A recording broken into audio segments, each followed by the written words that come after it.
पूजा कराए महामृत्युंजय। कहाँ भैया जी गए, 10 साल हो गया जी गए। अब कोई 1 ही 2 महीने में अब क्यों महामृत्युंजय मर जात है, इसका पूरा हो गया, मर गया। सर डॉक्टर भी कुछ लोग कह देते हैं जो धार्मिक होते, जाओ पूजा पाठ करा लो, हो सकता है महामृत्युंजय बच जाए भगवान की कृपा से। है आपके पास पैसा, आप करा लीजिए। यहाँ 15 लाख से ऑपरेशन कराने की क्या जरूरत है, नहीं बचेगी नहीं हमारे ऑपरेशन से। हो सकता है पूजा करा दो तो कुछ दिन खसक जाए, ऐसा समझा। तो ऐसा मोबाइल से कुछ होने वाला नहीं है बिना भाव का। तो भाव कितनी तेज है समझिए। तो मोबाइल से आप कोई भी मंत्रों का उच्चारण सुने, उसका आपका 1% लाभ नहीं, केवल भजन से लाभ।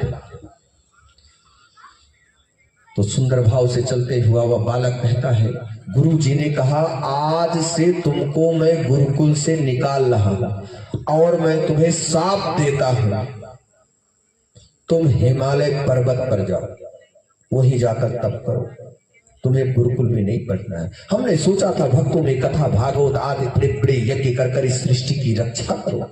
ये भागवत बैठाई गई है विश्व के कल्याण के लिए। इनको खाली लग ही रहा है कि मैं अपने लिए भागवत सुन रहा हूं। भागवत कहते हैं हमें भागवत सुननी है, कहते क्या है भागवत सुननी है। भैया हम भागवत सुने, भागवत ये सुन रहे हैं, लेकिन कल्याण पूरे विश्व का हो रहा है। इसी तरह ये बालक आज जड़ भरत की तरह बोल बैठा, कहा गुरुजी मुझे कुछ आता नहीं है, लेकिन मुझे जो आता है वो आपने कभी सुना नहीं होगा। बोले तो सुनाओ, आप क्या याद किए हो? बोला संपूर्ण वेद वेदांत मंद प्रसद मुझे याद है।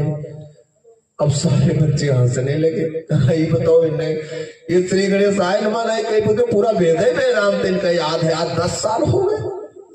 कहा सुनिए गुरुजी, अयोध्या वृंदावन काशी गंगा सागर प्रयाग बद्री नारायण जगन्नाथ मेहंदीपुर बाला गया तीर्थ हरिद्वार रामेश्वर मेहंदी जी बाला, ऐसा कहते हैं हुए कहा अयोध्या काशी क्षेत्र सेतु बंधु रामेश्वरम बद्री नारायण केदारनाथ रामेश्वर। फटाफट तेज गति से कहते हैं मथुरा काशी वृंदावन। तो कहीं इसका क्या मतलब है? तो सब तीर्थों का नाम है। बोले नाम तो है अयोध्या काशी मथुरा सेतु बंधु रामेश्वर, इसकी गति तो देखो। तो गुरुजी ने कहा हम समझ नहीं पा रहे हैं पार्थ, बताओ।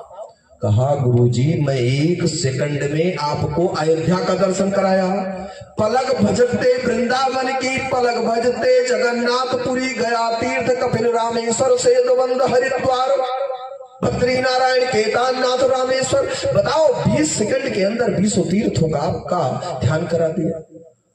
बोले तो तुम हिमालय पर न जाओ, तुम सत्संग करो महाराज, है नहीं? 1 सेकंड में 24 अवतार भगवान के गिना दिए और गुरु जी का उद्धार हो गया। बोले ऐसे मंत्र याद करा करो, कुछ होने वाला नहीं, केवल गति स्वर की देखी जाती है, दृष्टि से सारे है। राम नाम 2 बार, जिन्होंने राम राम 2 बार कहा 108 बार भगवान का नाम मिल गया। दशरथ कहे 1 बार कोटि जन्म पाप मिट जाए। जो 1 बार 24 घंटे में कहे महाराज दशरथ की जय हो, तो अनंत जन्मों के पाप मिट जाते हैं, करोड़ों करोड़ों भागवत का पुण्य फल मिल जाता है। आगे चलते हुए 11 वर्ष भगवान 1 महीना 23 दिन के हो गए, 53 दिन के हो गए। और इधर व्यवस्थाएं मथुरा में बहुत तगड़ी चल रही है, सबका वध हो गया। भगवान कंस मामा कंस को इस बात की पता चल गई कि कृष्ण ही मेरा भांजा है, बलराम ही मेरा भांजा है, कृष्ण वसुदेव देव की मेरे बहन का पुत्र है, यही मेरा काल है, अगर ये नहीं मरा तो मुझे मरना पड़ेगा। अब सलाह किए सबको बुलाकर, और जब सबको बुलाया और सलाह किया तो सलाह में कहे कि उनको कोई ला नहीं सकता। मथुरा में सब जितने महाराज अंतरी मंत्री थे, सब ने कहा कोई ला नहीं सकता कृष्ण बलराम को नंद बाबा के यहाँ। तब बोले तब, तो बोले उनके सगे चाचा हैं, काका हैं। बोले कौन? बोले अक्रूर जी महाराज, केवल उनके अलावा कोई ला नहीं।